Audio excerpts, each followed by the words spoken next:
तो स्वागत है आप सब लोगों का ब्रेनियक एजुकेशन फिज़िक्स चैनल में। आज हम पढ़ने वाले हैं क्या, सेल्फ इंडक्शन और म्यूचुअल इंडक्शन। ये आपका इलेक्ट्रोमैग्नेटिक इंडक्शन का एक टॉपिक है, ठीक है। अब बहुत सारा तो इसमें से रिमूव ही कर दिया है। क्या है ये? फिज़िक्स ब्रेनियक एजुकेशन फिज़िक्स, ये क्या है? क्लास 12th और चैप्टर चल रहा है इलेक्ट्रोमैग्नेटिक इंडक्शन, चैप्टर 6, ठीक है। तो इसमें हमारे फैराडे लॉ हो गए थे, Faraday law of electromagnetic induction हो गए थे, उसके अलावा उनके एक्सपेरिमेंट हो गए थे, ठीक है। लेंज लॉ तक हमने पढ़ लिया था।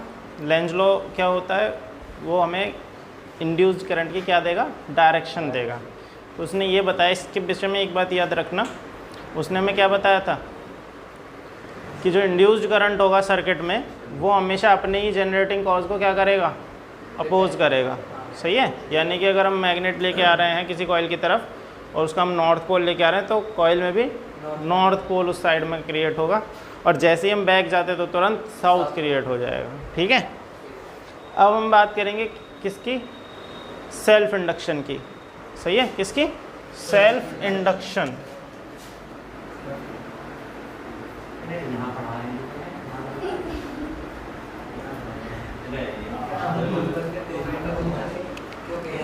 शांत हो जाओ और सुन लो। सेल्फ इंडक्शन क्या होता है? इंड्यूस्ड करंट क्या होता है वो तो तुम्हें पता ही है कि जब चेंज मैग्नेटिक फ्लक्स में चेंज हो तो उससे हमारा एक करंट इंड्यूस्ड होता है, एक ईएमएफ इंड्यूस्ड होता है। सेल्फ मतलब जो खुद से हो रहा है, सही है। तो इसके लिए हमने क्या करा, जैसे हमारी सोलेनॉइड हमने बनाई थी, कैसे बनाई थी कि एक वायर को लिया और उसको हमने कॉइल की शेप में लपेट दिया। इसी तरह से हमने एक कॉइल ली यहाँ पे,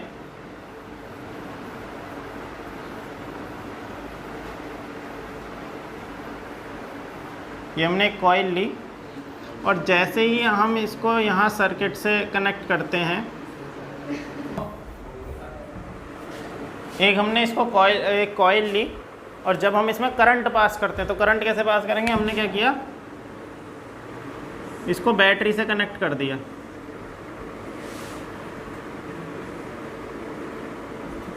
V वोल्ट की बैटरी से। जैसे ही हम यहाँ बैटरी को ऑन करेंगे, मतलब की को ऑन करेंगे, तुरंत एक आई करंट फ्लो होना शुरू हो जाएगा। अब देखो होता क्या है, यहाँ से जैसे आई करंट फ्लो होना शुरू होता है तो पहले जब आई करंट फ्लो नहीं कर रहा था, जब ये ओपन था तब करंट फ्लो नहीं कर रहा, फिर बाद में जब हमने इसे क्लोज किया तो करंट की वैल्यू धीरे धीरे बढ़ती है, करंट की वैल्यू धीरे धीरे बढ़ती है। तो इस कॉइल में करंट भी ऐसे फ्लो करता हुआ आगे बढ़ेगा। अब लेंज ने क्या कहा? लेंज ने ये कहा कि जो भी चेंज इन फ्लक्स है कुछ इस तरह की उसका नेचर होगा इंड्यूस्ड ईएमएफ का कि वो हमेशा चेंज इन फ्लक्स के कॉज को क्या करेगा? रिपेल करेगा। क्या करेगा? अपोज करेगा या रिपेल करेगा। तो हमने जो चीज़ें उसमें पढ़ी थी वो तो हमने मैग्नेट ले ली थी कि भाई मैग्नेट लेके आ रहे हैं, पर यहाँ इसका जो जनरेटिंग कॉज है वो कौन है? आई। कैसे? जब करंट आगे इस कॉइल में आता है तो ज़ीरो से मैक्सिमम की तरफ बढ़ता है, सही है। तो शुरू में यहाँ पे कोई भी मैग्नेटिक फील्ड लाइन थी क्या? नहीं थी। लेकिन जैसे करंट बढ़ना शुरू हुआ यहाँ पे फील्ड लाइन डेवलप होना शुरू हुई है, ये डेवलप होना शुरू हुई। तो ये ज़ीरो से जैसे जैसे आगे बढ़ेंगी तो ये जो कॉइल है, हर एक जो इंडिविजुअल कॉइल की तरह बिहेव जो कर रहा है आगे आगे आगे आगे, ये किस तरह का फेज क्रिएट करने लगेगा? वो इस तरह का फेज क्रिएट करने लगेगा कि इस आई को क्या करो? रिपेल करो। यानी ये करंट किधर को फ्लो हो रहा है? इधर को। आई किधर को फ्लो हो रहा है? इधर को, ठीक है। तो ये क्या कोशिश करेगा कि भाई इसको अपोज करते हैं। तो अगर हम ये कहें कि हमारा प्लस इधर है और माइनस इधर, तो हमारा ईएमएफ की जो इलेक्ट्रोमोटिव फोर्स जो है, जो पोटेंशियल है, उसकी डायरेक्शन इधर की तरफ चल रही है। तो ये एक अपोजिट ईएमएफ क्रिएट कर लेगा इसके, समझ में आया? एक अपोजिट ईएमएफ इसमें क्रिएट हो जाएगा ई इधर की तरफ, जो इस करंट को क्या करेगा, अपोज करेगा। समझ में आया? और जब हमने इस स्विच को वापस से खोल दिया, जैसे ही हमने इस स्विच को वापस से ओपन कर दिया, अब सर्किट में आई की वैल्यू कैसे हो रही है, 0। तो अब आई वापस आ रहा है, तो ये जो ई है ये इधर की तरफ करेगा, यानी उसकी वैल्यू को कम होने से रोकेगा। देखो मैं इस विषय में आपको एक एक्सपेरिमेंट बता सकता हूँ, एक छोटा सा एक्सपेरिमेंट है। एक्चुअली इस कॉइल को हम क्या बोलते हैं, इंडक्टर बोलते हैं। ये जो तुम्हारी इलेक्ट्रॉनिक्स के सर्किट होते हैं उसमें तुम्हें लगाओ मिल जाएगा, एसी वालों में। समझ में आया? किसमें? एसी वालों में। ये डीसी पे काम नहीं करता है, क्योंकि डीसी करंट कैसा चलता है, कांस्टेंट रेट से फ्लो करता है। एसी करंट कैसा चलता है, 0 से मैक्सिमम, मैक्सिमम से 0, प्लस माइनस प्लस माइनस, तो उसकी वैल्यू बढ़ती घटती रहती है।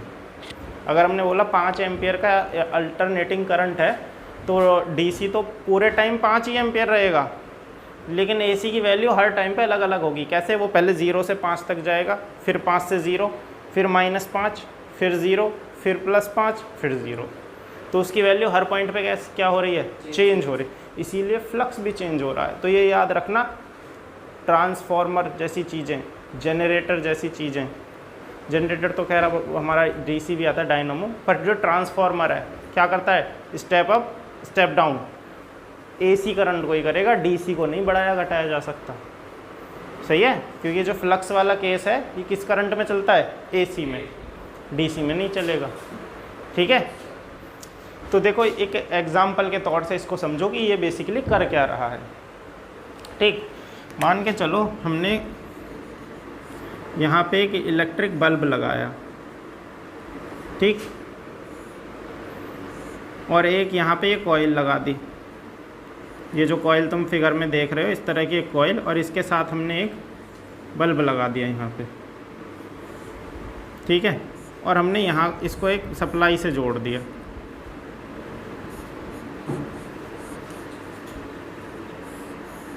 जुड़ गया? तो जैसे ही हम यहाँ से स्विच को ऑन करते हैं, तुरंत यहाँ एक करंट फ्लो दोनों में शुरू हो जाता है। तो हम ये देखते हैं कि ये जो रेजिस्टेंस के साथ बल्ब है ये तो तुरंत जल जाता है। जैसे ही हमने यहाँ स्विच ऑन करा, ये तुरंत बल्ब ग्लो कर गया। ये बल्ब धीरे धीरे जलेगा, यानी कम डिम से एकदम मैक्सिमम की तरफ, और फिर जलने लगेगा मैक्सिमम। समझ में आया? और जैसे ही हमने इस स्विच को बंद किया, करंट कैसा हुआ, 0। ये तो हो जाएगा एकदम बंद, लेकिन ये होगा धीरे धीरे बंद। क्यों?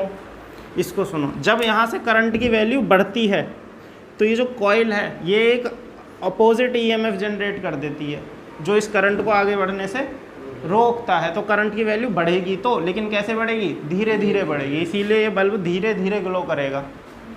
लेकिन रेजिस्टेंस ऐसा कुछ नहीं करता। रेजिस्टेंस में तो करंट सीधा आगे बढ़ जाता है। ये रेजिस्टेंस में अपोजिट ईएमएफ जनरेट नहीं होता, वो करंट को रोकता ज़रूर है, पर ऐसे नहीं रोकता। वो तो उसकी वैल्यू कितना करंट जाएगा उसको डिसाइड करता है बस। सही है? कितने करंट को ब्लॉक करना है, कितना छोड़ना, उसको डिसाइड करेगा रेजिस्टेंस। अब जैसे ही हम इसको ओपन करते हैं, करंट की वैल्यू होती है 0, इसका करंट तो हो जाता है एक साथ 0। समझ में आया? लेकिन इसके केस में क्या है, जैसे करंट की वैल्यू 0 हो रही है, अब ये अपोजिट ईएमएफ इसको रिड्यूस होने से रोकेगा। सही है? तो ये धीरे धीरे कम होगा। अब मैं बताऊं, जो तुम्हारे चार्जर होते हैं मोबाइल के, जो जिनमें लाइट लगी हुई आती है, सही है, उसमें कभी कभी देखा है कि निकालने के बाद तक भी वो छोटी सी लाइट जलती रहती है। उसको कभी खोल के देखोगे तो उसमें छोटी सी कॉइल लगी रहती है, सर्किट में कहीं ना कहीं लगी रहेगी। कुछ नहीं होगा, वो इस तरह की कॉइल बना के लगा देते हैं। सही है? ठीक है? तो ये समझ में, ये समझ में आया? इससे हमें, ये मैंने क्यों बताया तुम्हें, ये मैंने इसलिए बताया है कि जब भी सर्किट में हम इस तरह से करंट पास करते हैं तो एक अपोजिट ईएमएफ क्रिएट होगा, जो इस सर्किट के में चलने वाले करंट को क्या करेगा, अपोज करेगा। ठीक है? तो अब क्या होता है, होता क्या है कि जब हमने इसमें आई करंट पास किया तो एक फ्लक्स डेवलप हुआ। आई करंट पास करने पे क्या होता है, फ्लक्स डेवलप होता है। तो जैसे जैसे अगर हम करंट की वैल्यू भी बढ़ाएंगे ऐसे ऐसे फ्लक्स की वैल्यू भी बढ़ेगी, चेंज होगा। तो हमने कहा ये जो करंट है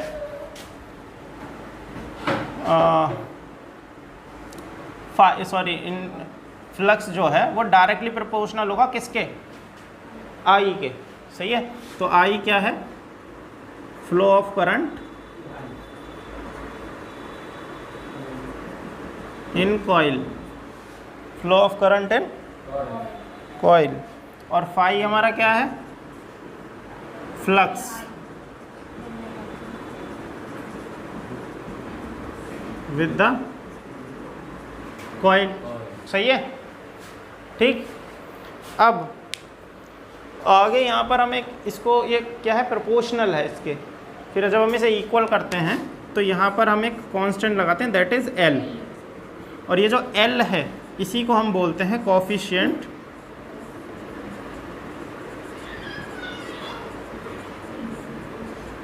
inductance, coefficient of self inductance. तो ये जो मैंने बताया अपोजिट ईएमएफ इंड्यूस्ड हो रहा है, ये इंड्यूस्ड ईएमएफ ही तो है। इसके लिए कोई और कॉइल का हमें पड़ रही है ज़रूरत, कोई और एक्स्ट्रा कुछ लगा रहे हैं क्या, खुद से ही डेवलप हो रहा है ना, इसी को, इसीलिए इसे सेल्फ इंडक्टेंस का नाम दिया गया। ठीक है, coefficient of self inductance L. अब देखो हमारा जो इंड्यूस्ड ईएमएफ होगा तो हमें क्या निकालना है, ईएमएफ। तो ईएमएफ इज इक्वल टू क्या होता है, ई इज इक्वल टू क्या होता है, हमने पीछे पढ़ा minus d phi over d t, यही होता है ना। अगर हम यहाँ फाई की वैल्यू रखें तो ई इज इक्वल टू क्या हो जाएगा, minus D upon D T और एल आई। तो ई इज इक्वल टू हो जाएगा माइनस एल तो आ जाएगा बाहर, D I over d T. ठीक है, ये माइनस साइन क्या रिप्रेजेंट कर रहा है बताओ। हाँ, माइनस साइन रिप्रेजेंट कर रहा है कि जो इंड्यूस्ड ईएमएफ होगा इसकी डायरेक्शन कैसी होगी, कि अपोज करेगा अपने जनरेटिंग कॉज को, यानी अपोजिट डायरेक्शन में होगा हमेशा। जब करंट बढ़ रहा है तो ये करंट के इंक्रीमेंट को रोकेगा, इलेक्ट्रोमोटिव फोर्स, हाँ भाई ईएमएफ। जो करंट बढ़ रहा है तो ये अपोज करेगा करंट के इंक्रीज को, कि करंट इंक्रीज ना हो। समझ में आया। और जब करंट जैसे ही ज़ीरो होने लगेगा, करंट वापस आने लगेगा या ज़ीरो होने लगेगा तो अपनी डायरेक्शन तुरंत रिवर्स कर देगा और करंट के को घटने से रोकने की कोशिश करेगा। दोनों ही सूरतों में अपोज करता है, ना तो बढ़ने देता, ना तो जीने ही देंगे, ना ही मरने देंगे। ठीक है, ये है।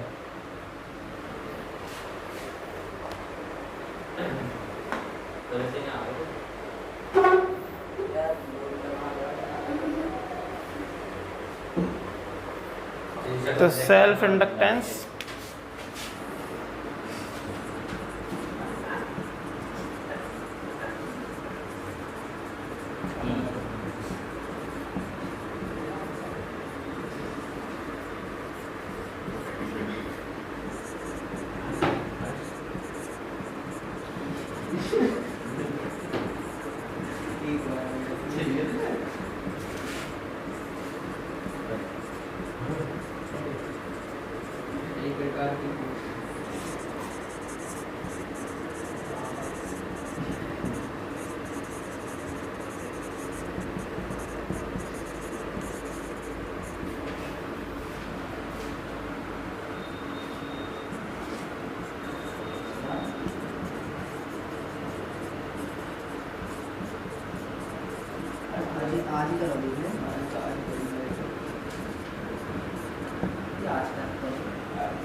सही है।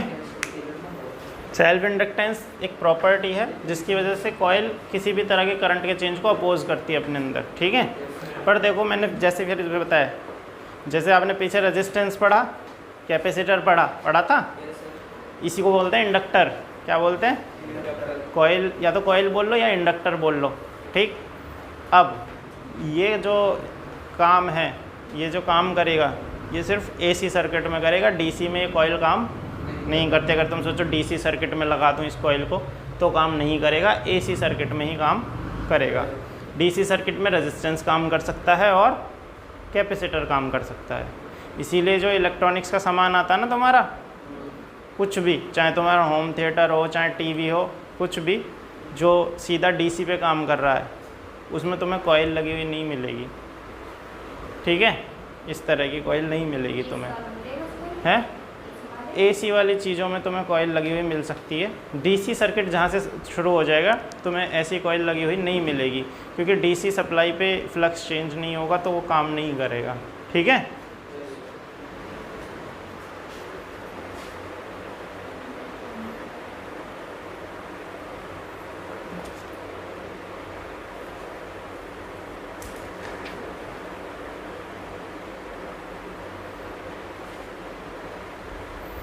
अब यहाँ से अगर हम L की वो निकालें,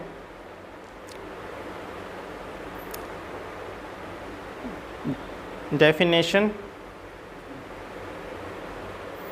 तो क्या निकलेगी देखो। अगर हम L इज़ इक्वल टू करें तो ये कितना हो जाएगा, यहाँ पे ध्यान दो। L इज़ इक्वल टू हम लिख सकते हैं E minus upon DI over dt। सही है भाई, यही लिख सकते हैं, ये DI ओवर dt नीचे चला जाएगा तो L इज इक्वल टू ये आ जाएगा। अब ये DI अपॉन dt क्या है, रेट चेंज ऑफ करंट, नहीं, हाँ एक तरह से DI अपॉन dt क्या है, रेट चेंज ऑफ करंट। अगर हम रेट चेंज ऑफ करंट को कर दें unit, if DI over dt कितना हो जाए 1, तो L किसके बराबर हो जाएगा, EMF के। तो हम क्या लिखेंगे कि इंड्यूस्ड EMF सेल्फ इंडक्टेंस के बराबर होता है जब हमारा जो current, rate change of current हो वो कैसा हो, यूनिट हो। ठीक है, सो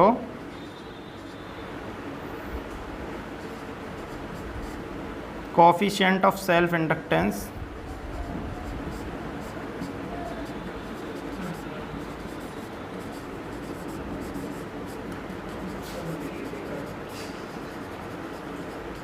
is equal to induced EMF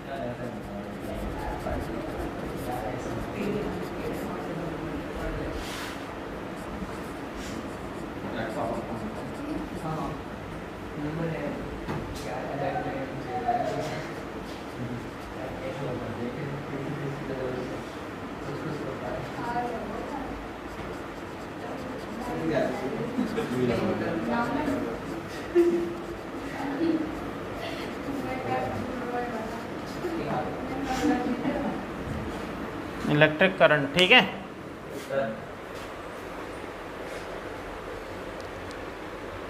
इसकी जो यूनिट होती है वो हेनरी होती है, हेनरी, हाँ ठीक है। जो ऐसा यूनिट होगी इसकी,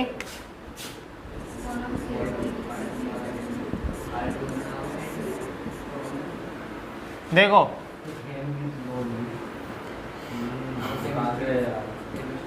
EMF की कितनी होती है, वोल्ट,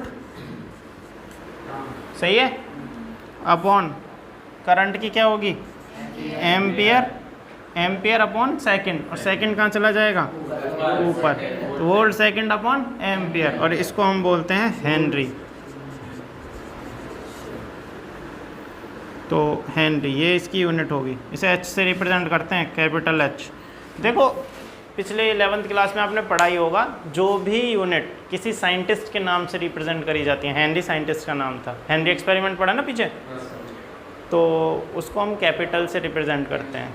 तो इसीलिए न्यूटन लिखो, एम्पियर लिखो, हेनरी लिखो, समय से कैसा आएगा, कैपिटल आएगा, कैपिटल। ठीक है,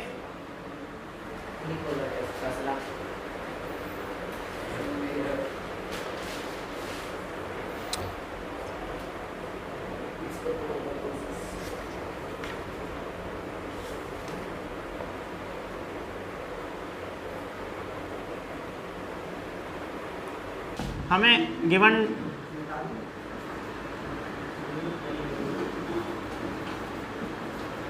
क्या क्या दिया है, L इज इक्वल टू हमें दिया है 10 एम्पियर, कितना दिया है 10 एम्पियर,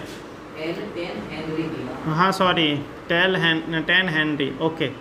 और करंट जो हमें इनिशियल दिया है वो दिया 10 एम्पियर, उसके बाद जो करंट चेंज हो जाता है वो हो जाता है 7 एम्पियर, और जो टाइम दिया है कितने टाइम में चेंज होता है?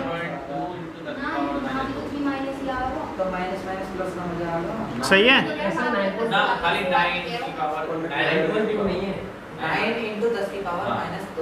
सही है। ज़रा शांत हो जाओ, शांत हो जाओ, पहले यहाँ देख लो, ठीक है। और हमसे पूछा है कि E कितना होगा, यही पूछा है। अभी हमने क्या पढ़ा, E is equal to minus L d I over d t, यही तो है। तो डी आई चेंज को ही तो दर्शा रहा है, तो कितना हो जाएगा माइनस एल कितना 10 इंटू चेंज कितना होगा फाइनल माइनस इनिशियल, यानी 7 माइनस 10 अपॉन टी कितना है 9 इंटू 10 के पावर माइनस 2। तो 7 में से 10 गए, कितना -3 बचा, तो माइनस माइनस प्लस, तो ये हो जाएगा 10 अपॉन 9 इंटू 10 की पावर -2, यही आएगा इंटू 3, ठीक। तो हो जाएगा 30 इंटू 10 की पावर 2 अपॉन 9, और ये 9 से 30 जब जाएगा कितना आएगा 3 पॉइंट, फिर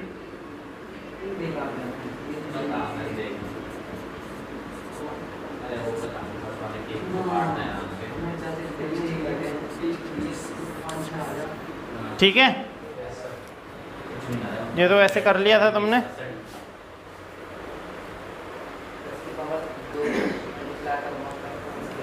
सही है।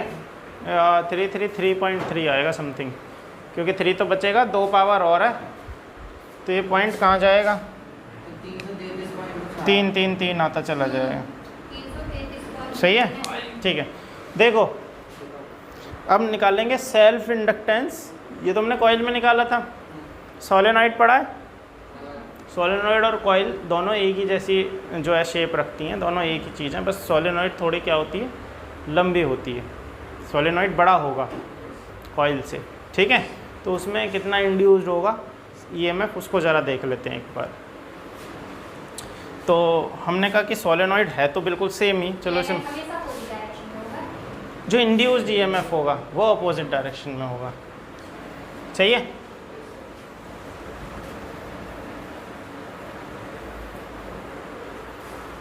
तो self inductance of solenoid,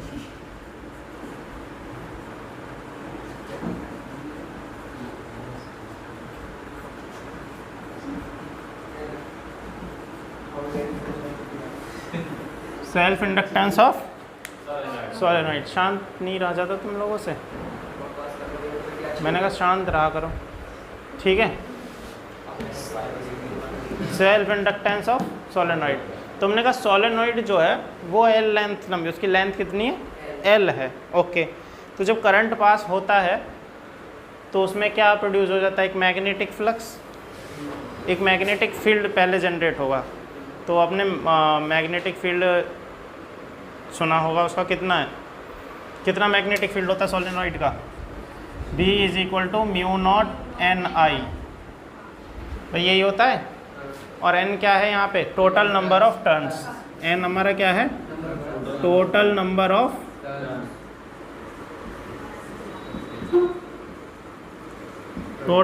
of turns, ठीक है। तो ये जो magnetic field magnetic field produce हुआ है हमारा सोलेनॉइड के अंदर, ये पूरी सोलेनॉइड में क्रिएट हुआ है, सही है।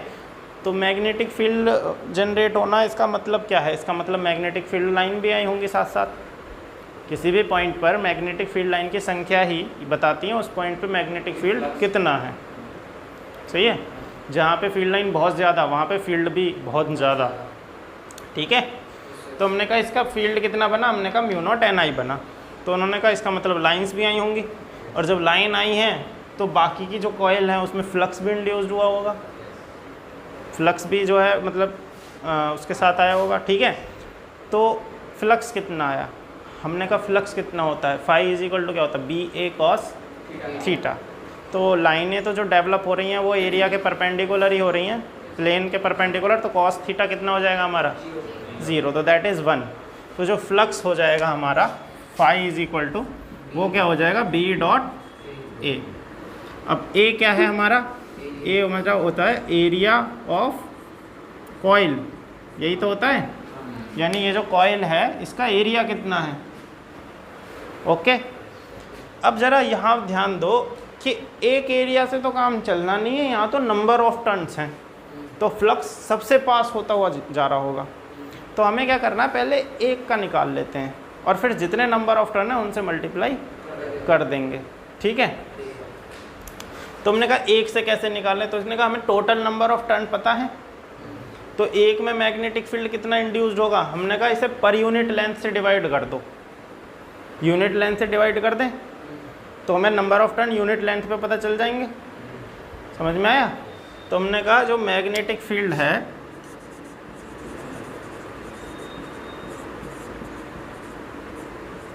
फॉर पर यूनिट लेंथ तो वो कितना आ जाएगा, B is equal to mu naught N I upon L. भाई यही तो आएगा, सही है। ये क्या है, लेंथ से, तो ये यूनिट लेंथ के लिए हमें मिल गया।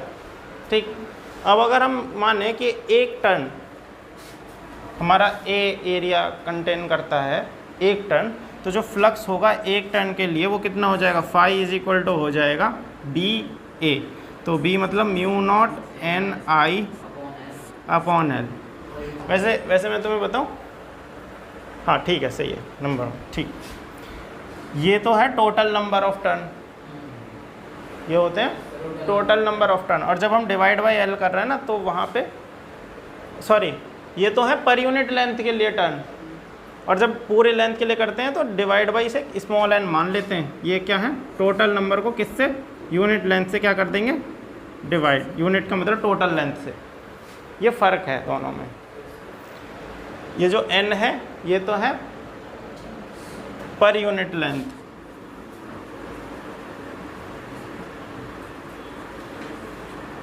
और ये जो एन है ये है total number of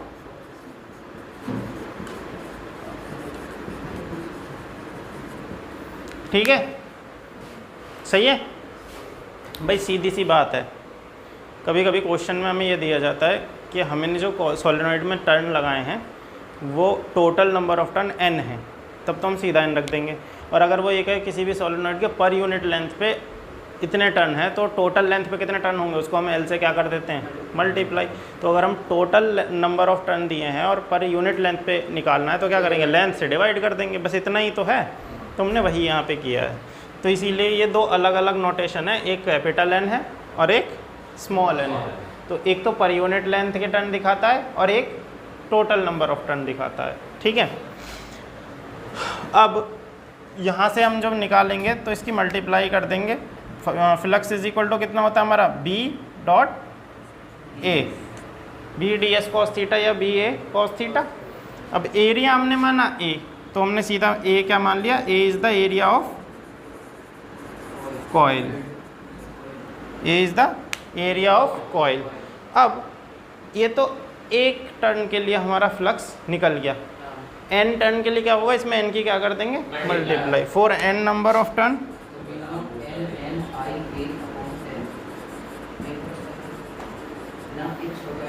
phi is equal to हो जाएगा mu naught n square I, देखो n तो ये I A upon L into n, n ही तो है हमारा टोटल नंबर ऑफ टर्न। ये तो ये हमारा क्या आ गया, फाई आ गया। नहीं, ये टोटल नंबर ऑफ टर्न से तो मल्टीप्लाई करेंगे हम।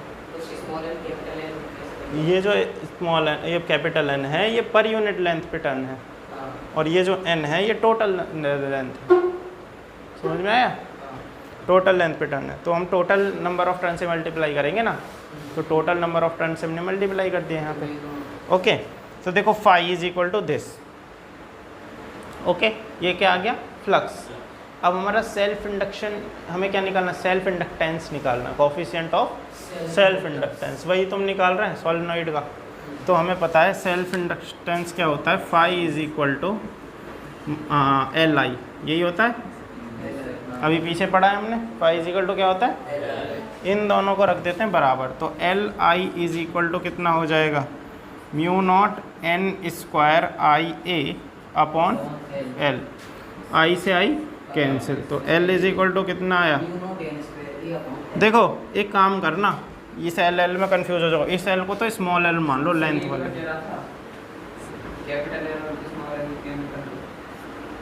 सही है, इसको मान लो लेंथ वाले को स्मॉल एल, ओके। तो एल इज इक्वल टू हो जाएगा म्यू नॉट एन स्क्वायर ए अपॉन एल, ओके।